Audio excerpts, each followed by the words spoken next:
Welcome to Storied Audio. Nancy had grown used to quiet. Her little house sat on 3 acres of stubborn Georgia soil, and at 58 she managed most of it herself. Slowly, carefully, with the kind of determination that comes from living alone for a long time. But lately the fence needed mending, the gutters sagged, and the back deck looked tired enough to collapse if someone breathed on it wrong. Her friend Marlene noticed. "You need help, girl," she said one afternoon. "I know a guy. Name's Rick. Ex-military. Polite. Works hard. Does handyman stuff all over town." Nancy wasn't sure what to expect, but when Rick arrived the next morning she felt an immediate ease. He was tall, soft-spoken, and carried himself with the quiet discipline of someone who'd seen difficult things and learned to keep going anyway. He fixed her broken porch light, trimmed the hedges, and repaired the fence without being asked twice. But Nancy noticed something else, something behind his polite smile. A heaviness. A sadness he didn't talk about. One evening after he finished mowing the lawn, she stepped outside with 2 cups of tea.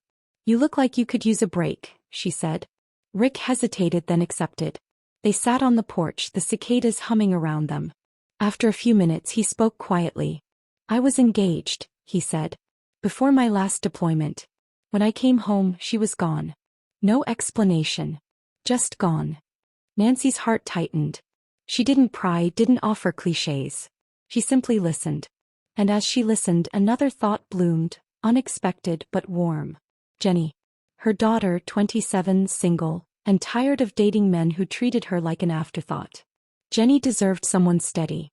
Someone kind. Someone like Rick. Nancy didn't mention it that night. But the idea stayed with her. A week later Rick was rebuilding the back deck.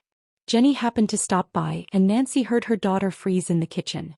"Mom," Jenny whispered, cheeks pink, "there is a hot guy out there working on the deck." "Well, go introduce yourself," Nancy said, trying not to smile. "Here, take him some cold water." "Why me? I don't even know him." "Well," Nancy said, handing her the glass, "now's a good time to meet him." Jenny rolled her eyes but went. Through the window Nancy watched her daughter walk across the yard, watched Rick look up, watched Jenny blush even harder. They talked while he took a break. Jenny laughing, Rick smiling in that shy way he had. Nancy felt hope flutter in her chest. The next time Rick came over she decided to be direct. "My daughter likes you," she said, handing him a slip of paper. "This is her number." Rick looked surprised then smiled, really smiled. "I think your daughter is a nice person," he said. "I'll give her a call." Nancy had a good feeling. A week later Jenny and Rick went on their first date. Soon Jenny was spending more time at Nancy's house, especially on the days Rick was there. Nancy pretended not to notice, but she absolutely noticed. One afternoon, while Rick was repairing the shed door, Nancy asked, "Do you plan on being a handyman forever?" Rick wiped his hands. "So. I want to start my own plumbing business. I'm certified. I've been saving up, researching everything. Just need a little help getting started." Nancy didn't hesitate. "I believe in you," she said. "Let me be your partner." With her help, Rick launched the business. It was very successful. He even had to hire 2 more workers. Jenny stepped in to manage scheduling, billing, and customer calls. The 3 of them became a team, building something solid and successful. Nancy felt proud of Rick, of Jenny, of the life forming around them. But not everyone was happy about Jenny's new relationship. One hot afternoon Jenny's ex, Mark, showed up at Nancy's house. He was loud, angry, and full of the same selfishness that had ruined their relationship. "You think you're too good for me now?" he shouted at Jenny in the driveway. "Running around with some handyman? He's using you." Nancy stepped outside, but before she could speak, Rick appeared from behind the truck, jaw tight, eyes steady. "That's enough," Rick said calmly. Mark scoffed. "This doesn't concern you." "It does," Rick replied, stepping between them. "You don't talk to her like that. Not here. Not anywhere." Mark tried to argue, but Rick didn't raise his voice. He didn't threaten. He simply stood firm, unmoving, unshaken, protective in a way that made Mark's bravado crumble. "Leave," Rick said. "Now." Mark muttered something under his breath, but he left.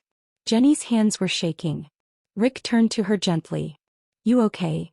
She nodded, tears in her eyes. "Thank you."